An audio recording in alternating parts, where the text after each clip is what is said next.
selección de la región en todo sentido. De la región centroamericana. De la región centroamericana, sí. Es la mejor selección. Bueno, y está a punto de decir, bueno, somos los mejores de la región de CONCACAF a lograr el trofeo de la Copa Oro. Pero bueno, también tiene un rival que dejó cosas muy interesantes el día de ayer, definitivamente. Incluso está el tema en discusión ahora si Jaime Lozano a lograr la Copa Oro debería de ser el técnico para el proyecto, por ejemplo. Vamos a iniciar, como lo comentaba, hablando de ese Panamá frente a Estados Unidos. Al final Panamá salió avante en los penaltis con la figura de Mosquera y de Madrigal también en su planteamiento. Hablábamos de que esta era la revancha que tenía la selección de Panamá. Tenemos que compartirle también los números dirigiendo a Panamá del técnico de esta selección. Tiene 45 partidos en total con 10 victorias, 15 derrotas y 2 empates. El técnico está a cargo de esta selección desde el 2022. Además también creo que es importante comentar la proyección que ha tenido esta selección de Panamá. No ha sido de la noche a la mañana, nosotros siempre lo hemos comentado, sino que ha sido un proyecto. Tenía la oportunidad de leer un poco, que ya lleva en crecimiento aproximadamente 12 años. No es una situación de casualidad, porque también se ha trabajado en las demás selecciones, en sus bases, en la selección mayor de fútbol femenino clasificada al Mundial de Fútbol, la sub-17 también clasificada al Mundial, y la sub-23 que hablábamos que fue campeona hace poco en el campeonato Mauricio Revelo. Son situaciones que han llevado a esta Panamá en un partido, hablando ya de lo que pasó ayer, que mostró algunas situaciones de desatención, si lo queremos ver, debido a lo que presentó también Estados Unidos, pero al final la figura de algunos jugadores, que son 16 que militan en el extranjero, de 23 jugadores de esa selección de Panamá, lo que sacó a esta Panamá a la clasificación de la final de Copa Oro. Profe, ¿qué le pareció el partido? A mí el partido me gustó mucho en línea general. Habíamos hecho un análisis temprano de lo que podía presentar Estados Unidos, de lo que presenta Panamá, y que creíamos que siempre Estados Unidos no iba a tener ningún problema de, entre comillas, regalarle la pelota a Panamá para después poder golpear de alguna forma. Creo que en ese aspecto a Panamá le costó al principio, tanto así que creo que fue en el minuto inicial, pierden, Estados Unidos lo deja salir, pierden una pelota en salida, una muy buena presión alta, y de primera Ferreira mete una pelota en el palo que pudo haber cambiado la historia completamente, ¿no? Al haber superado esa situación, Panamá se fue asentando poco a poco. Tuvo la primera situación de gol que le anulan, y tuvo alguna que otra llegada. Estados Unidos presionó y poco a poco fue perdiendo efectividad en la presión, pero la efectividad en la presión que perdió Estados Unidos tenía que ver con la confianza o el asentamiento que tuvo Panamá y en su forma de juego. Poco a poco se fue quitando esa presión. Sí fue siempre un partido muy disputado y muy inteligente, pero cuando Panamá se quitó el primer cimbronazo o el primer empujón que tuvo Estados Unidos, poco a poco fue entendiendo cómo venía el partido, siempre con su forma, pero fue inteligente porque tampoco se desbocó en ningún momento, sino que se defendió mucho mejor de lo que se defendió obviamente contra nosotros. No, fue un equipo mucho más precavido y mucho más serio, entre comillas, pero siempre con la calidad de los dos volantes centrales que manejaron el ritmo del partido, tanto a favor como cuando tuvieron que aguantar un poco los embates de Estados Unidos. Si bien los dos goles que le anulan aparentemente están bien anulados, eso no hay mucha discusión, pero se notó que fue un equipo que en la elaboración fue más peligroso que Estados Unidos. Estados Unidos fue peligroso con ráfagas, no más que todo individuales, como sabemos cómo rompen línea a veces, cómo superan la línea o saltan la línea buscando a su 9, que normalmente son grandotes, y por los costados gente rápida, pero en elaboración, a los que nos gusta un poco más la elaboración de juego, Panamá hizo un gran partido, y después tuvo buena puntería aún en los goles anulados, y lo otro, ¿no? Una solidez defensiva que lo sostuvo, y lo que hablábamos al principio, ¿no? Siempre es muy bueno tener, o hace tiempo que Panamá tiene porteros de calidad internacional, y ayer lo volvió a demostrar. Manuel. Sí, totalmente. Para mí Panamá ha hecho no solo un excelente partido, sino una excelente copa. Creo que no es secreto de todos. Si bien es cierto el pragmatismo y la rigidez con la que se maneja Estados Unidos en su idea de juego, en algún momento le pudo pasar factura, principalmente el primer minuto y tal vez por ahí lapsos del segundo tiempo en donde Estados Unidos pudo tener el control del partido, principalmente los primeros 15, 20 minutos del segundo tiempo. Pero de ahí en más, Panamá es meritorio clasificado a la final. Teníamos solamente la duda de quién arrancaba como carrilero por derecha, si lo iba a hacer Bárcenas o si lo iba a hacer el recién llegado Iván el Colocho Anderson, sí, que al final pues es alguien que suma, ¿no? Llega a la concentración, se une en Dallas previo al partido con Qatar, y ahora pues se suma y forma parte, tiene minutos y debuta con gol. No, nada más y nada menos que la incorporación que tiene la selección lo hace de esa forma. Creo que Panamá tiene un gran portafolio de jugadores. ¿Por qué menciono esto de la llegada de Anderson? Porque tiene un montón de jugadores de los cuales puede echar mano el entrenador. Claro, eso es increíblemente importante. Por lo mismo que decir, ¿no? Llega como emergente un jugador que, entre comillas, no estaba sí había estado previo a la lista de la Copa de Oro, ¿sí? En alguna gira y todo lo demás, pero en un momento donde la mayoría de los jugadores están de vacaciones, y llega como emergente y termina siendo el partido que termina siendo, ¿no? Uh-huh. Eso también habla del cambio de mentalidad del panameño. Seguramente estuvo de vacaciones, pero no estuvo de vacaciones, porque si no, un jugador no rinde de esa forma, y eso tiene que ver con lo que aspiran, ¿no? Nosotros a la Liga Venezolana obviamente la vemos de menos. Exacto, la vemos de menos porque para nosotros Venezuela no está en el mapa, pero teniendo tanta cercanía con Colombia, Venezuela también agarra un poco de esa forma de juego, y es mayormente donde Panamá apunta para ir mostrando sus jugadores a una liga que probablemente en Sudamérica sea la peor, entre comillas, pero el nivel es cada vez más alto y es mucho mejor del nivel que ellos pueden encontrar por ese lado. Hubo una época, 80, 90, que las figuras panameñas venían acá a tratar de levantar ese nivel de competitividad. Hoy ni siquiera nos miran de costado. Sí, entonces ante las ausencias de Michael Murillo y también de César Blackman, que han tenido pues lesiones con El Salvador, llegaba el caso de Iván Anderson y también de Omar Valencia. Omar Valencia, que otro que sacan de una liga muy competitiva como la MLS, que venía de jugar como lateral por izquierda de New York Red Bull, juega así con el segundo equipo, tiene participación, pero ya quisiéramos nosotros tener un plan B jugando en esas ligas, ¿no? Me refiero a esto porque tiene una gran riqueza Panamá para poder inyectar los jugadores que tiene a la idea técnica, a la idea táctica del entrenador Thomas Christensen. Su 3-4-3 no se modifica, ingresa Bárcenas como de una manera arriesgada, podríamos decir. Sí. Bárcenas es un jugador que estamos más acostumbrados a ver en línea ofensiva, en línea de ataque, y lo coloca como carrilero por derecha. Creo yo que de una manera agresiva, de una manera arriesgada, sale a jugar hacia el partido y encuentra el momento Thomas Christensen para ingresar a un especialista en ese puesto como es Iván Anderson, que al final consigue el gol.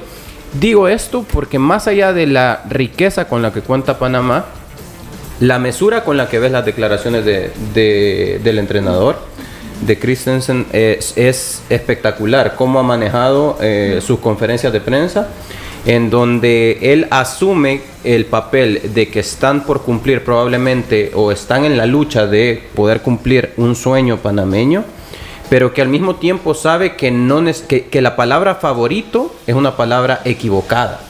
Y él hace mucho énfasis en eso, en decir que no deben por qué llamarse favoritos más allá de lo que han desplegado en cancha, puesto que enfrente estaba Estados Unidos, que era el actual campeón y local, y hoy van contra un México que es, sin lugar a dudas, el otro gran candidato a ganar en esta competencia, por lo cual la mesura con la cual Thomas Christensen maneja la conferencia de prensa y hace ver a sus jugadores que deben de trabajar de manera humilde por el resultado de un sueño panameño, a mí se me hace espectacular y es digno de un entrenador del nivel que tiene Panamá. Profe. De repente, complementando lo que dice Manuel, uno esperaría ver que en el siguiente partido ver si ya Panamá llegó al techo, pero pareciese que todavía tiene margen de crecimiento, por lo visto contra Estados Unidos. A mí me gustó definitivamente, o sea, creo, bueno, es que definitivamente es la mejor Panamá de todos los tiempos. No sé si ustedes están de acuerdo en ese sentido. A pesar de que mucho, porque ha complementado todo lo bueno que ha venido haciendo generaciones. Tal vez tuvo jugadores más pesados, ¿no? Mediáticamente, el Conejo Blas y varios de ellos, pero creo que como equipo, esos equipos eran equipos muy fuertes físicamente y tenían 2 o 3 figuras que eran determinantes, sobre todo del medio hacia adelante, y como decimos, siempre tuvo un muy buen arquero, siempre. Exacto. Sí. Y esta vez en todas sus líneas tienen jugadores de un gran nivel. Obviamente el salto de calidad a mí, bueno, primero lo da Carrasquilla y después su compañero de armas, que creo que Godoy. es Godoy, exacto.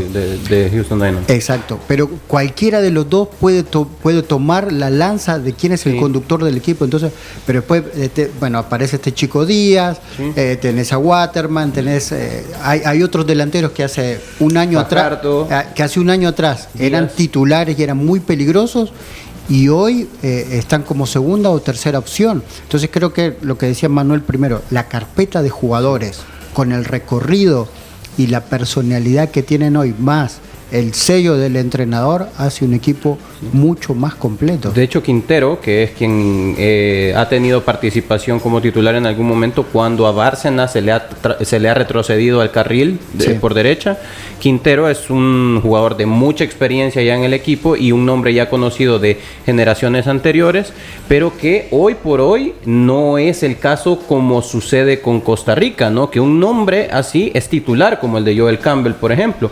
En Panamá, Quintero tiene que esperar un turno para poder ver si tiene un hueco en el equipo titular. Y nada más resaltando lo que decía, profe, yo creo que es la selección de la historia de Panamá que mejor juega. Y en eso estoy totalmente de acuerdo. Pero para que pueda ser la mejor, probablemente tendrá que enfrentar a este tipo de partidos y conseguir algún tipo de logro que lo resalte sobre las anteriores, porque la de Penedo, Baloy, Blas Pérez, como mencionaba Emiliano, es una selección que logra una clasificación al Mundial y consigue por ahí el primer gol en una justa mundialista a través de Baloy, y de una u otra forma eso era ya un logro para esa selección.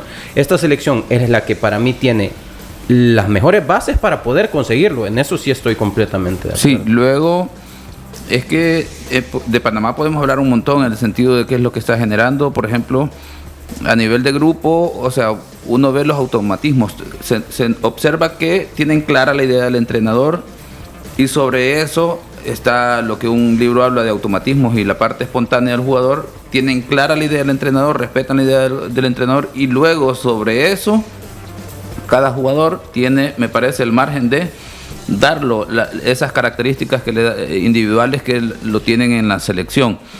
Y lo pudimos ver en el partido del día de ayer.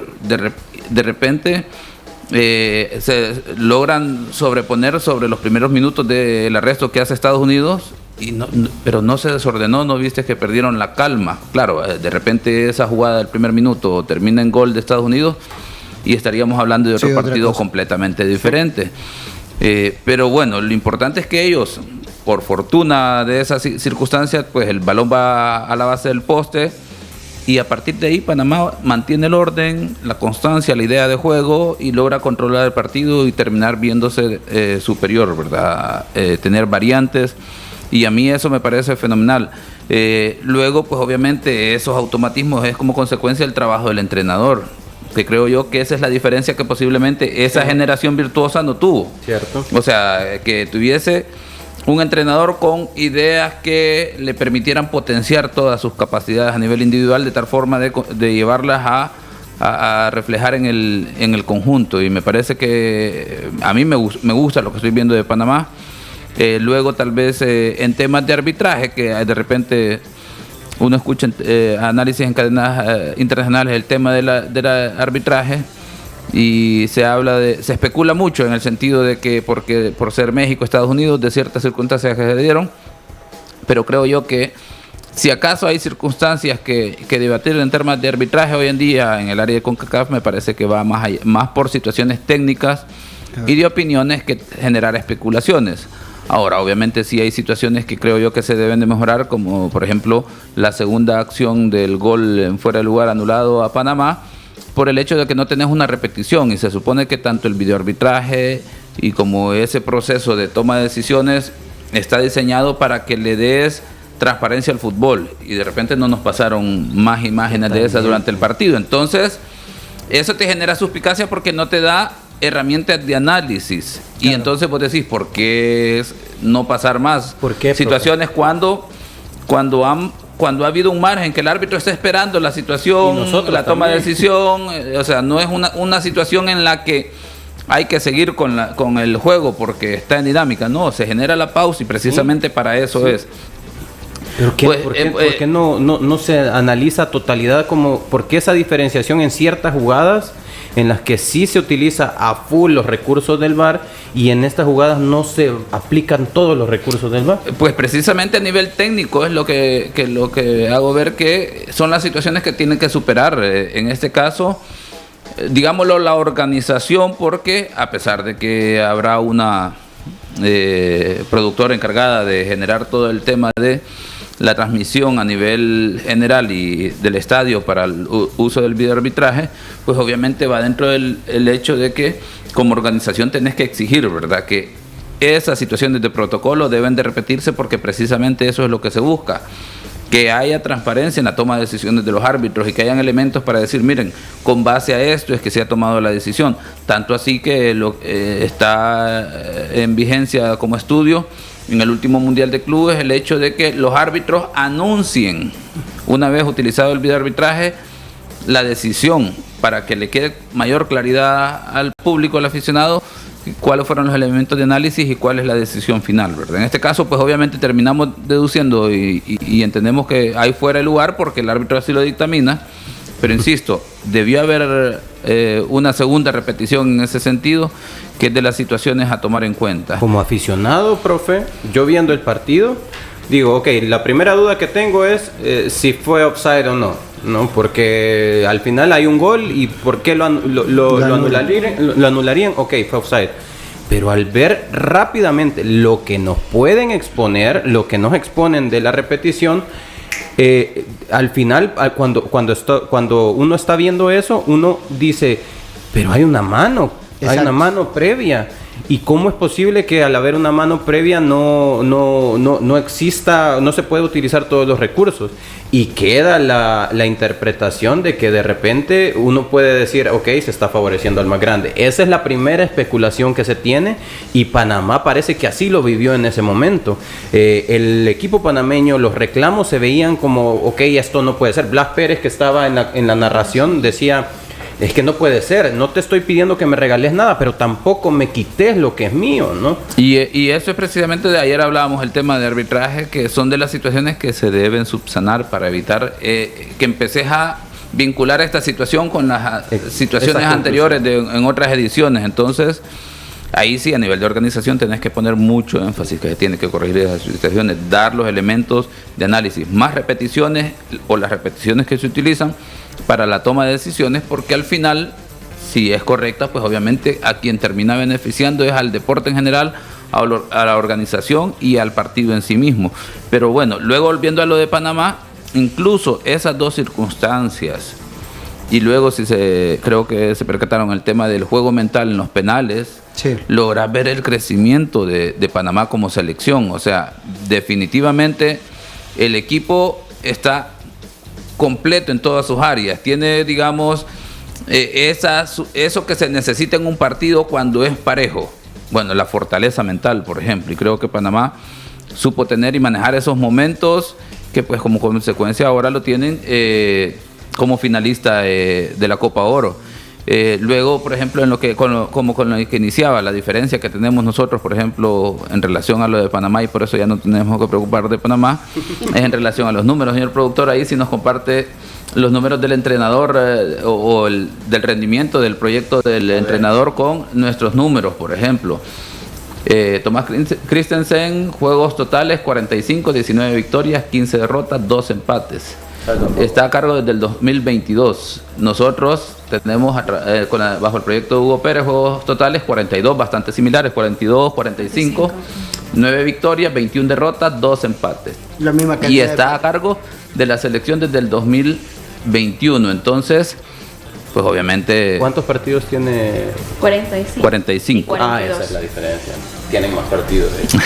Vamos a hacer una pausa. En menos tiempo. Ajá, Antes de eso, solo quiero reiterar algo de esta selección de Panamá y siempre hablamos del factor identidad. Si ustedes vieron el partido ayer, había un jugador que ha sido muy relevante para Panamá como jugador, como entrenador, y estoy hablando del caso de Deli Valdés. ¿Sí? Está en el cuerpo técnico y eso es muy importante. Siempre hablamos que es bueno como jugador tener ese tipo de referencias y sobre todo en estas instancias creo que te da la oportunidad de decir yo quiero ser así o quiero superar lo que él fue para mi país. Pero vamos a hacer una pausa, regresar. Vamos a hablar también del partido de Jamaica y México. Y antes, en la Curazao queremos darte las mejores experiencias. Es por eso que nuestro evento Charlas con Puyol cambia de lugar y horario. Será este sábado 15 a las 12:30 del mediodía en Salamanca. Si ya tienes tus entradas, prepárate para conocer uno de los mejores capitanes en esta inolvidable experiencia, la Curazao.